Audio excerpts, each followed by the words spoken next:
নমস্কাৰ বন্ধু বান্ধৱীসকল, গৰু বিহুৰ উপলক্ষে মোৰ তৰফৰ পৰা আপোনালোক সকলোলৈকে স্বাগতম জনালোঁ। ৰাতিপুৱাই শুই উঠি আকৌ মাহঁতৰ ঘৰলৈ গ'লোঁ। মাহঁতৰ ঘৰত দেখিছেনে, এইফালে আকৌ মাহ আৰু হালধি খুন্দি আছে আৰু এইফালে ভাইটিয়ে চাট বনাই আছে আৰু এইফালে কাটি ল'লে থেকেৰা, বেঙেনা, তিতা কেৰেলা, হালধি আৰু লাও। সকলোবোৰ কাটি কুটি শেষ হোৱাৰ পাছত গৰুকেইটাক নোৱাবলৈ বুলি আমি আগবাঢ়িলোঁ আৰু ভাইটিয়ে চিলালে এইফালে চাট মানে আপোনালোকে বুজি পাইছে নাই, মানে অসমীয়া পৰম্পৰা এটা নাম আছে।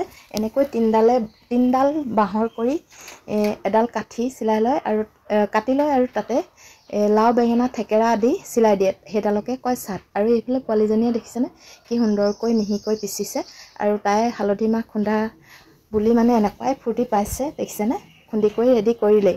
আৰু এইফালে আনিলে মাখিলতী। গণেশ আকৌ আহিলে কণী যুঁজাবলৈ বুলি।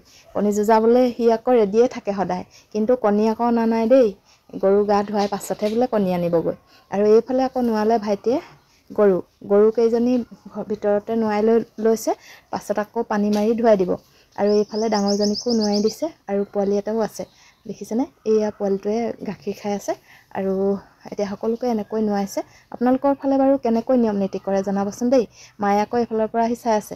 এইয়া পোৱালীজনীয়ে এবাৰ সৰুজনীকে নোৱাবলৈ গৈছে, দেখিছেনে, এইয়া নোৱালে, দেখিছে। আৰু এইফালে বছৰেকৰ বিহুত যেতিয়া গৰু নোৱাবই লাগে, সেয়েহে ময়ো বোলো এইজনীকে নোৱাই দিওঁ আৰু এইফালে নোৱাই ধুৱাই, দেখিছেনে, আমি এতিয়া ধুৱাবলৈ নিম। এইফালে আকৌ নোৱাবলৈ ল'লে এইবাৰ ছাগলীকেইটা। আপোনালোকে আকৌ দুখ নধৰিব দেই, ছাগলীকো নোৱাইছে। কিছুমানে আকৌ গৰু নাই বুলি কুকুৰকে গা ধুৱাই, নহয় জানো, সেইবুলি আমি ছাগলীক নোৱাইছোঁ বুলি আপোনালোকে বিতৰ্ক নকৰিব। ছাগলীক নোৱাব পাৰে নে নোৱাৰে জনাবচোন। এইফালে ভাইটিয়ে ছাগলীকেইজনী মাহ হালধি সানি দিলে আৰু ফাপৰে নাখাবলৈ বুলি কৈছে। আচলতে ছাগলীক নোৱা ধোৱা কৰিব লাগে, গৰুক যেনেকৈ কৰে ছাগলীকো কৰি দিছে। আৰু এইফালে আহি আকৌ দেখিছেনে পানীয়ে গা ধুৱাই দিছে। আৰু আমাৰ ইয়াত যিহেতু যোৱাকালিৰ পৰা কাৰেণ্ট নাই, সেয়েহে এনেকৈ টিউবেলৰ পানী গোটাই লোৱা হৈছে আৰু এনেকৈ ধুৱাই দিয়া হৈছে। মটৰ থাকিলে মটৰ পানী ছটিয়াই দিয়া হয় আৰু নদীলৈ যিহেতু ভালমান দূৰ, সেয়েহে এনেকৈ ধুৱাই দিয়া হৈছে। এইবাৰ আকৌ ডাঙৰজনী ধুৱালে আৰু এইফালে আকৌ বগীজনী আছেই। সকলোকে ধুৱাই মেলি হৈ এতিয়া কি কৰিব চাওকচোন। এইফালে আকৌ পোৱালি দুজনীয়ে থেকেৰা, বেঙেনা আৰু মাখিলতী লৈ ৰেডি, কাৰণ লাও খা বেঙেনা খা কৰিলেই সিহঁতি। গা ধুৱাই হ'লহে মাত্ৰ, দেখিছেনে কেনেকৈ লাও খা বেঙেনা খা কৰি আছে। এয়া লাজ কৰিছে, কিন্তু লাও খা বেঙেনা খা কৰিবলৈ লাজ কৰিব নালাগে, কিন্তু সৰু দেখি সিহঁতি লাজ কৰিছে। তথাপিতো শিকাইছোঁ আৰু লাও খা বেঙেনা খা দিনে দিনে বাঢ়ি যা, তই সৰু মাৰে সৰু বাপেৰে সৰু, তই হবি বৰ গৰু, এনেকৈ ক'বলৈ কোৱাত সিহঁতি বৰ লাজ পাইছে, গম পাইছেনে। আমাৰ অসমীয়া বাপুতি সাহোনটো আচলতে এনেকৈ ল'ৰা ছোৱালীবিলাকে লাজ কৰিবলৈ ধৰিছে। ইংৰাজী নৱবৰ্ষ বা ইংৰাজীত যিকোনো পাতিলেই হেপী বাৰ্থডে বা বাৰ্থডে পাতিলে সেইসমূহ ক'বলৈ লাজ নিশ্চয়কৈ নকৰে, গম পাইছেনে। এই কথাষাৰ মই থুৰতে ক'লোঁ।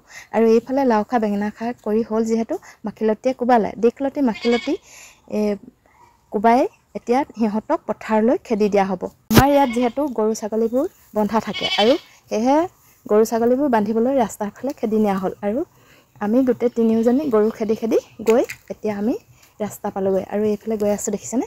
আমি এই চাটকেইডাল আচলতে ইঘৰৰ লগত ইঘৰে সলাবলৈ যায় আৰু সেয়েহে ভাবিলোঁ আমি চাটকেইডাল বেলেগৰ ঘৰৰ লগত সলাই আনোঁ আৰু সেয়েহে গৈ আছোঁ এইফালে। আৰু কাৰ ঘৰত সলাওঁ ব'লকচোন চাওঁগৈ। গা পা ধুৱাই আহি দেখিছেনে এইফালে চাহ বাকি ল'লোঁ। এইয়া পোৱালীজনীও আহিলে আৰু এইফালে চাহ আৰু পিঠা। আৰু এইফালে দেউতা আহিলে, দেউতাই আকৌ পিঠা নাখায় দেই, তেওঁ অলপমান অসুখ হৈ আছে, সেয়েহে আমিয়ে ল'লোঁ পিঠা। আৰু চাহ খাই থকা অৱস্থাতে দেখিছেনে যুঁজালোঁ কণী। আৰু কণী যুঁজত আমি মানুহজনৰ লগত মই হাৰিলোঁ আৰু মোৰ লগতো মানুহজন হাৰিলে, মানে সমান সমান। আৰু ছোৱালীজনীৰ লগত যুঁজালোঁ, দুয়োজনে সমান সমান হ'লোঁ, গতিকে আমি হৰা-জিকা কোনোৱে নহ'লোঁ, দুই পক্ষ সমান সমান, গম পাইছেনে। বহাগৰ বিহুত বোলে দুমহীয়াত কণী যুঁজাব লাগে, কণী যুঁজালে বোলে মানুহৰ মূৰ ঘূৰণি নহয়। সেই গতিকে ভাবিলোঁ চাহ খাই থাকোঁ আৰু কণীও যুঁজাই লওঁ। শেষত মই মোৰ ভিডিঅ'টো ইমানতে সামৰিলোঁ আৰু ভাল লাগিলে লাইক কমেণ্ট শ্বেয়াৰ কৰিবলৈ নাপাহৰিব। আপোনালোকে কণী যুঁজালে নাই জনাবচোন দেই কমেণ্ট কৰি। আৰু শেষত বহাগৰ বিহু সকলোলৈকে ওলগ যাচিলোঁ আৰু সকলোৰে মনবোৰ ৰঙীন হওক, সুখ সমৃদ্ধি সকলোৰে জীৱনলৈ আহক, তাৰে কামনা কৰি ধন্যবাদ। কণী কোনে কোনে যুঁজালে জনাবলৈ নাপাহৰিব কিন্তু।